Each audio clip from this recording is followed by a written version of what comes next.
Let me tell you something now. You got to hear this clearly.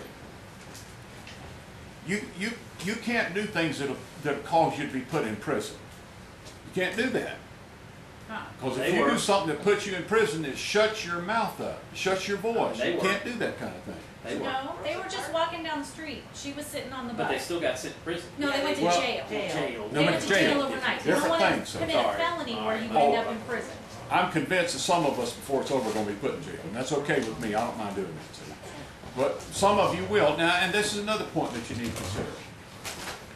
Some of you are not going to be involved in, we'll have different stages of things. I mean, some people are going to be very radical in what they can do.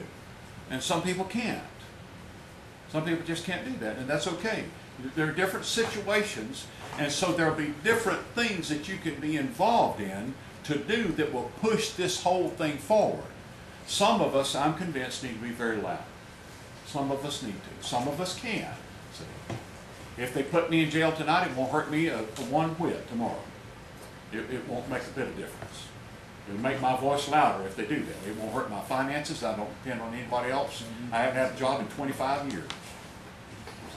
So I don't care what they do. That part is irrelevant. Now, some of you, though, can't do that. You don't have that opportunity. So. But bottom line is, you can't be doing things. You can't do things on your own, and you can't be doing things that'll put you in prison. You can't do that. You can't go kill somebody. You can't go destroy public property or private property. You can't go do those kinds. You can't do that because they'll be putting you in prison and shut your voice up. See? But Rosa Parks did that. It was illegal for her to sit on the front of a bus. See, and when she sat there at the right time, see, or the wrong time, however you want to say it, it was very loud.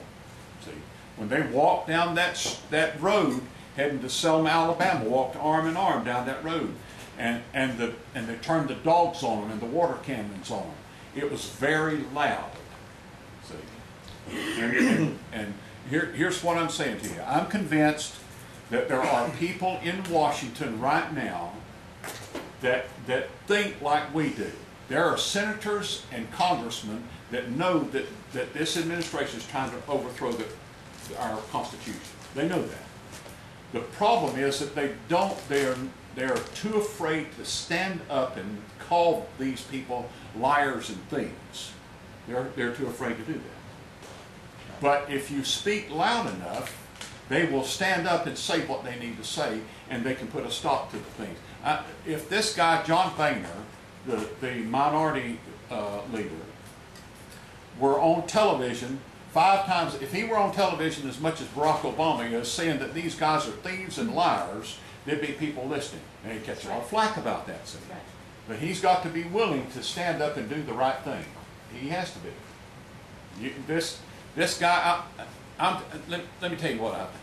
This guy from BP, if I'd have walked into Barack Obama's office and he told me, you have no choice in this, you're going to put up $20 billion, I'd have stood up and told him to kiss my big patootie and walked out. That's exactly what I'd have done. And see, we've got to have people that have the courage to do those kind of things. And as of yet, we've not had them. And we, not just we, there have got to be others across this nation that will stand up and be loud in what they say. And that's all I'm encouraging you to do. And listen, some of you are not going to be able to do that. I said the other night when I was talking at the Tea Party, there are basically 3 kinds of people that we're going to be confronted with. There are people that are leaders, and there are people that are organizers, and there are people that are managers. I'm not a very good organizer, and I'm not a very good manager, but I can lead, and I'm not afraid of it. I am absolutely fearless in leading. Now, I may not get it all straight, and I've got to have somebody that's an organizer to keep me moving in the right direction and say, oh, well, you need to also be doing this, and we need to go like this, and see. But I'm willing to say, okay, here I am, follow me. See, I'm willing to do that. And then once you get that thing organized, you've got to have managers that can effectively keep the thing rolling. If you're a manager, I'm telling you, stand up today and manage. If you're an organizer, get off your duff and begin to organize. See, You find you some leaders or a leader that you can follow and begin to organize that leader and help that woman or that man do what they're capable of doing. But don't start next month. You got to start today. We should have started 10 years ago. But you got to start today, see? We just don't have time to wait anymore.